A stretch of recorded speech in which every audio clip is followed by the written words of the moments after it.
This may be an unpopular opinion, but I think men should bow down to women. I never move out of the way for a man in public. Ever. Men are trash. Oh my God! But every now and then, Mama likes to dumpster dive. I am now a misandrist.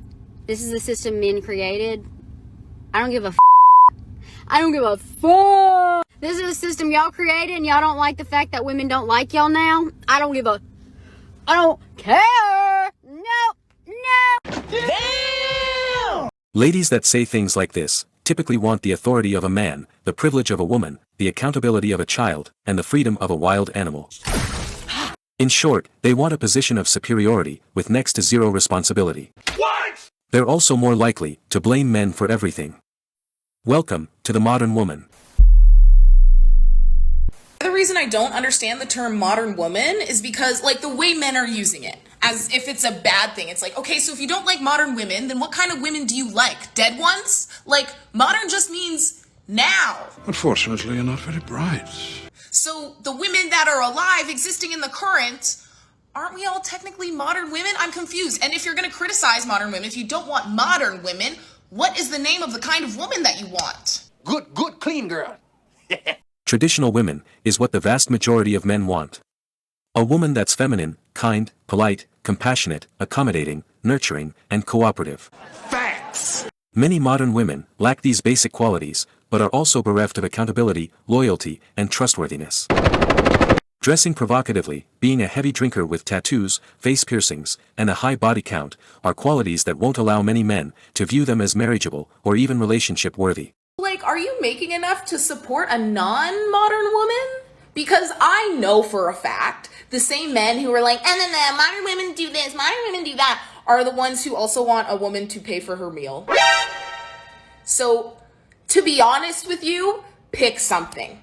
Pick something quickly, because you're teetering between a couple options. Pick one. Just pick something quickly. It's a trap. Men aren't teetering between who they'd prefer to date and marry at all. Men much prefer traditional women over modern women. He ain't lying. And men will often happily take on the financial load if a woman is of a traditional mindset. He'll be more inclined to view the relationship as a like-for-like value exchange. I think it is truly evil how the patriarchy weaponized aging, and by measuring a woman's worth by her beauty and her beauty by her youth, essentially ensure that even the most powerful of women will lose that power in time. Women complaining about the patriarchy immediately gives you an idea about how brainwashed they are by feminist societal programming and how shallow their thinking is. Within patriarchal relations, women are collectively excluded from full participation in political and economic life. You know how hard it is to explain feminism to a woman? So obviously, the patriarchy doesn't exist in the West. Also, the patriarchy never made the rules about women becoming less attractive as they age. No way. This can be blamed on Mother Nature. She's determined that men are driven biologically to be attracted to younger women due to their superior childbearing potential. He's out of line, but he's right. I think a lot about how we're fed this idea that men get better with age and that mature men are sexy and men get salt and pepper and wrinkles and dad bods, and it's literally deemed to be hot. Women are only allowed to age if done so gracefully, not to mention the societal pressure for women to remain hairless, essentially mimicking the likeness of someone who's, I don't know, prepubescent. Being hairless is a woman's choice. It looks like it's pretty hairy. Besides, there are enough men who appreciate a sprinkling of grass on the pitch. Growing up is hard for everybody, but I think there's something especially dark about the experience of aging as a woman. Speaking as a woman who's grown up in the entertainment industry and is experiencing getting older, there's almost this intense feeling of like grief or loss, like you're losing your beauty, you're losing your value almost. The process of losing your beauty and your sexual market value as you age is called hitting the wall. Being an old or ugly woman is like being a man. You're going to have to work and earn the things you want. Thus, women should design their lives so they don't become invisible. This means not being overly reliant on qualities that are guaranteed to decay and then vanish over time, such as youth and beauty. In a battle with biology, you'll always lose. There's just something so incredibly twisted about how the thing that arguably holds the most societal value for a woman, her beauty, is given an expiration date. It's brutal out here. Societal measures of value indicate that men are objectified for their success and women are objectified for their beauty. But purely from an aesthetic standpoint, the societal pressure for men is to look good, whereas the societal pressure for women is to look young. Women are born rich and become poor, so their value is front-loaded. These are the rules Mother Nature has set. Okay, these are some things that are super misogynistic that you probably have never even realized before. And it needs to stop. When guys only respect women that they find attractive. Women only offer a base level of respect to the men who have looks, money, status, or fame. You better not be saying what I think you're saying. When a man judges a woman, it's misogyny, but when a woman judges a man, it's just a preference. The fact that being called too girly is an insult, but if a guy is too manly, it's praised. You serious? Being too manly is regularly criticized, and it's often accompanied by the term toxic masculinity. In the modern day, masculinity is usually seen as a negative quality. For future generations, this is going to be a real issue when it comes to raising young boys who happen to be on the more masculine side. Fangirls are called crazy or insane, but if a man is a huge fan of a sports team, he's called loyal. This might just be because men understand what loyalty means. When a guy buys condoms, it's a good thing, and it's safe, and it's smart, and it's being responsible and being educated. But when a girl buys condoms, it's like inferred that she's an SLUT. She's the village bicycle. The fact that I literally can't go out alone when it's nighttime. We don't live in a utopia. If we did, everyone could dance naked through the streets at night, singing nursery rhymes. That's nasty. The issue with this type of thinking is it implies that good men don't exist. Or at least, doesn't acknowledge that it's a tiny minority of men that are the problem. And the best protection against evil men happens to be other men who are of the decent or virtuous kind. Also, I'm not hating on men or blaming men or anything. I'm literally just stating the facts, and it's pathetic. Who else is she hating on and blaming, if not men? It's like she's attempting to use sophistry, but her points are not clever enough to merit the term. Inconceivable! And of course, the main issue is that she doesn't even appear to know what misogyny means, unlike the lady in this next clip. Have you ever looked up the definition of a misogynist? I just did for the first time, and it's not what I thought it would be. Misogynist, a person who dislikes, despises, or is strongly prejudiced against women. It's silly for me to be shocked, but I just always assumed it meant something less extreme, maybe disrespects or is arrogant towards. Do you know what the opposite of a misogynist is? It's not a feminist, like me and my friends originally thought. It's a whole other word we didn't even know existed. Misandry is the hatred of, contempt for, or prejudice against men. And I hated that word, because on my worst days, I'm afraid that definition fits me. And it doesn't sound heroic like feminist. It sounds villainous, evil even. The way misogynist sounds like a predatory dragon come to devour any female to cross its path. It's embarrassing to count the amount of days I have allowed that dragon to take on its female form inside of my heart. My mouth burns with hatred as I use my words as a flamethrower. I hate men. All men suck. Even the good ones are just pretending. Men are beneath me. But the gross part is that it's considered acceptable for me to say these things out loud today. Credit to her for accepting accountability and highlighting that she was playing too fast and loose with the definition of the word misogyny. There are many modern women who don't seem to even know what the word means, and have never even heard of the term misandry. Wow. But she also asks herself an important question that I think all feminists should ask themselves. Am I pro-woman, or am I really just anti-men? So why are so many ladies inclined towards feminism and being a modern woman, in spite of its obvious flaws? Oh my god, you're so stupid. Here's a possibility, provided by Bonhoeffer's theory of stupidity. Bonhoeffer argued that stupidity is a more dangerous enemy of the good than malice, because while one may protest against evil, it can be exposed and prevented by the use of force. Against stupidity, we are defenseless. Neither protests nor the use of force accomplish anything here. Reasons fall on deaf ears. You're goddamn right. Facts that contradict a stupid person's prejudgment simply need not be believed, and when they are irrefutable, they are just pushed aside as inconsequential, as incidental. An obvious example here of facts being pushed aside when it comes to feminism is the gender pay gap. We're toppling the patriarchy. No matter how many times this wage gap claim is decisively refuted by economists, it always comes back. Go away. But the 23% gender pay gap is simply the difference between the average earnings of all men and women working full-time.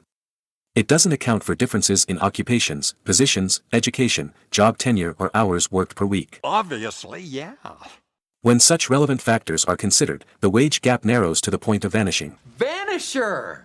Yet feminist thinkers continuously ignore this reality and will blame the patriarchy for their lower wages. Greater caution is called for when dealing with a stupid person than with a malicious one.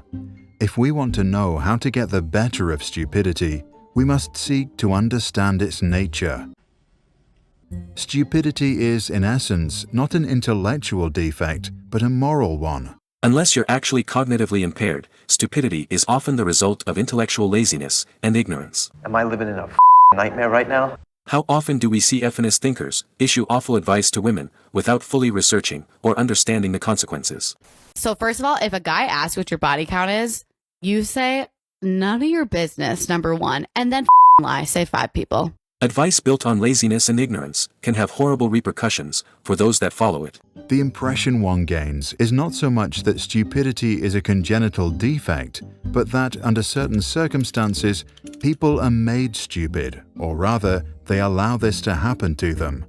I'm making a very bad choice with zero possibility of a good outcome, 100% chance of failure. I'm still doing it. It's gonna be awesome while it's happening. As soon as it's done, it's gonna suck and I'm gonna hate myself, but I'm gonna do it. People who live in solitude manifest this defect less frequently than individuals in groups, and so it would seem that stupidity is perhaps less a psychological than a sociological problem. Groupthink is a phenomenon that occurs when a group of individuals reaches a consensus without critical reasoning or evaluation of the consequences or alternatives. Do exactly as I say. By nature, women are collectivist and conformist, and will rarely go against the herd. Feminist culture is dominant, fashionable, and has become mainstream. It is all around us.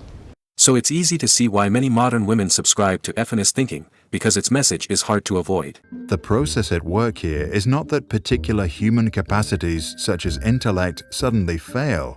Instead, it seems that under the overwhelming impact of rising power, humans are deprived of their inner independence and, more or less consciously, give up an autonomous position. Being a free thinker is more important than anything else. The moment a woman attaches herself to a movement or a group like feminism, she'll be forced to think the way they all think and act the way they all act, by demonizing the perceived enemy instead of fixing problems. At this point, I'm sorry, but men just shouldn't have rights at this point. If she tries to show some level of freedom of thought, critical thinking, or level of autonomy, they'll label her as a traitor and an outcast. God, you're sick. So there's a fear present which helps to deprive women of their inner independence. Having thus become a mindless tool, the stupid person will also be capable of any evil, incapable of seeing that it is evil. To be evil is to simply be immoral and wicked. Modern feminism is responsible for intensifying female narcissism. Disgusting! This is literally the whole point. We will never get our hands dirty. We will continue paying males to get their hands dirty and to do the physical, manual, blue-collar labor. It encourages women to celebrate their worst traits, hypergamy, entitlement and solipsism, in order to make men responsible for their material advancement. Don't just date them for their salary. Go for their savings too. Finish them completely. It trains them to punish and blame men, rather than learn to appreciate and collaborate with us. That is very true. Part of the facilitation of this conditioning is to create surroundings in which women can't love, trust or pair bond to any one single man. Body count doesn't matter. It matters to men because they like to feel like they're owning something. Because women are property to men. And the less owners of your property, the more control you think you have. But a modern woman likely would not even be capable of viewing any of this as evil. Does body count matter? I don't think so. I'm in denial. Only an act of liberation, not instruction, can overcome stupidity. Here, we must come to terms with the fact that in most cases, a genuine internal liberation becomes possible only when external liberation has preceded it. Until then, we must abandon all attempts to convince the stupid person. In other words, the feminist must first be separated from her echo chamber before asking her to think for herself. That's not gonna happen. Otherwise, she'll continue to subscribe to feminist groupthink.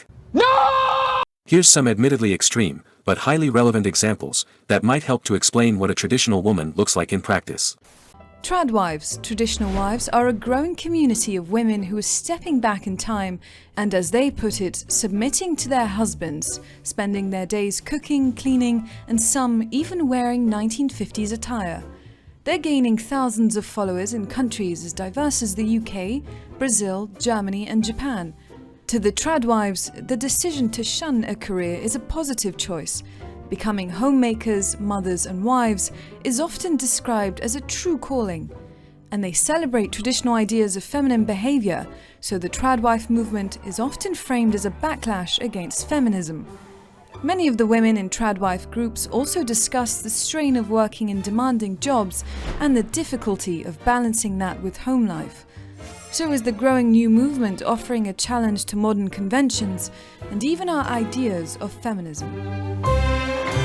The women that opt for a life like this have obviously received backlash from feminists and the woke mob. Awkward. Even though feminism champions freedom and a woman's choice, feminists will often belittle other women who don't conform to their exact standards. Feminists jealous of other happy women living an alternative lifestyle appears to be a thing.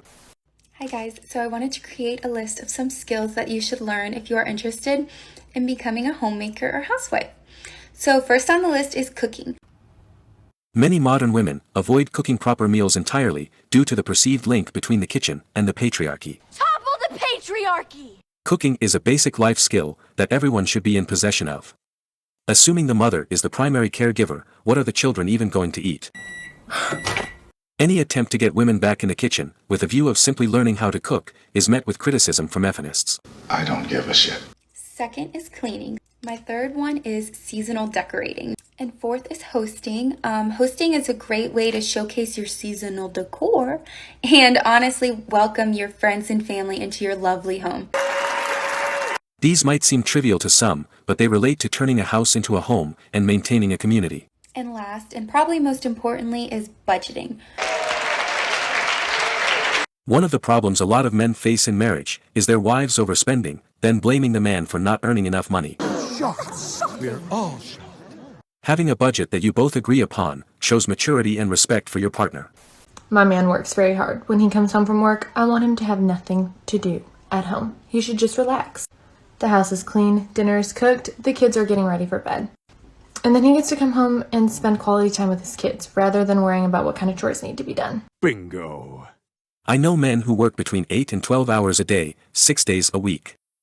The only way they'll ever get to spend time with their children is if their wife relieves them of as many house duties as possible. Action springs not from thought, but from a readiness for responsibility. The ultimate test of a moral society is the kind of world that it leaves to its children, Bonhoeffer once said. And this might be the most important point of all. Who is more likely to leave behind a good society? A modern or a traditional woman? I'll leave you with this quote. You can have wars between races, wars between cultures, and wars between planets. But once you start having war between the sexes, you eventually run out of people.